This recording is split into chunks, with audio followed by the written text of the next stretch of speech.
Were you one of those faithful ones who were excited about New Mirror's Edge just to have your expectations not exceeded, maybe not even met? Well, I am aware this video is coming out 2 years after release of the game, and only most hardcore fans would watch it, and only most hardcore fans would make a video about it this late. That's what I am doing. I'm not here to crucify this game for being from EA or having some mainstream element to it. I'm here to give some constructive criticism on something which is very dear to my heart. There is far too much to cover in just one video: movement, story, gameplay. So I'm gonna focus this on elements of biggest importance, which is level design. Importance of level design is never to be underestimated, but in some games like stealth games, platformers, and especially parkour games, this is matter of highest importance. To understand trouble with Mirror's Edge Catalyst, we need to understand how its open world laid out and how its architecture affects it. Free roaming was easily biggest hook of this game, but how it's possible to move freely through world so linear and full of choke points? Just look at this sketch of world map. Everything is divided by games districts which are connected with just few narrow paths. This design is not friendly for creative and free movement. Granted, some of the districts are connected a little bit better, but it's not enough when the whole map is divided by 3 corridors.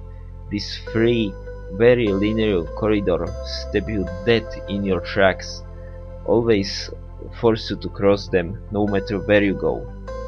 Bad layout is #1 problem in this game, which is also present inside of districts, but that is more of the problem with architecture itself. Okay, let's first look how architecture affects traversal. We already talked about free roaming on higher level, so we're gonna start with that. Even inside of district, level design is just too linear for a parkour game, but a biggest problem with traversal is that it's just too convenient to find easiest and safest route.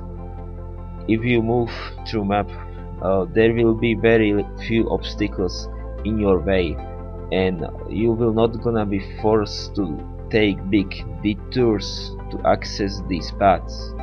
Truly difficult routes are nowhere to be found unless you don't go around looking for them. This kind of level designs make pathfinding in open world obsolete, because you're not encouraged to search in environment for fastest route or safest route. They are just too conveniently placed for you. Sometimes you may have a jump over a rail or a gap, but there is very few instances where you need to get creative with your movement. Only example of good pathfinding in open world are billboard hacks, but these are more in exploration category. In short, it would be nice if most safest, easiest route would be a little bit longer and not so direct, while more direct route would be harder to find and more difficult to access. Like you need to climb building to access some very convenient zipline. That kind of idea. Exploration is another very important factor of the game. Parkour game should always provoke and challenge player to experiment and try to get into places which should be out of the reach. In other words, you should design your world in way player feel like he get out of bounds, but not that he break the game. This kind of design makes map feel like it's playground. Unfortunately, all of the locations which you can explore are neither very interesting, or if they are out of bounds, you need to use broken mechanics or glitches, and there is just very little effort put into them, which result in breaking player immersion. And talking about breaking players immersion, that is something architecture really likes to do. A lot of time it's chaotic, nonsensical, and leads absolutely nowhere. And yes, I'm aware that this is descriptions which fit on some of the world's best parkour spots, but you need to balance it out, chaos with order. In Catalyst, developers made architecture too chaotic, which is last bullet in the head of pathfinding. You rarely see your destination or path to it, so you constantly make leaps of faith in hope that the route you choose will get you there. Immersion also suffers greatly. Most of these roofs just don't look like real places where people would live in. Elements in environment which don't have any apparent reason to exist are everywhere. Also, tall buildings are squashed too closely together, and I don't know which crazy architect designed this. Bruh. Look at this dude. Wait till you see the. No, no, no, no.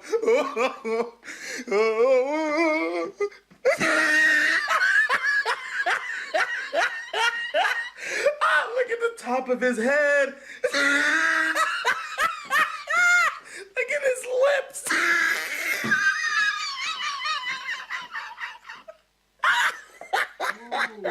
Back of his neck. Maybe notice I didn't talk about story missions. Well, they're not really worth talking about themselves. They are more tightly designed, but this kind of linear environment is not the really main point of the game. But that is not problem with them. Problem is there was just too much time and effort invested in them, while open world, which was more important element of the game, was left to starve. And problem with bad layout of the map is caused by unlocking districts instead of having entire map open from beginning.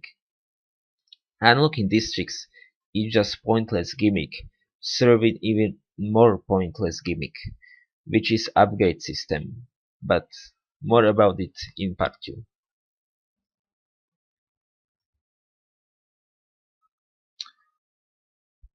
Well, thank you for watching my video to the end. I hope you enjoyed, find it entertaining. This is my first kind of serious video which I really edited, and I'm just a really big fan of this game. Like, not necessarily this game but this series, and I just kinda see it get released and nothing else, and I wanted to kinda give my input what I feel like was missing, in hope that DICE or maybe somebody else making similar game could maybe one day make this kind of open world parkour experience I think we all hope for. Bye guys.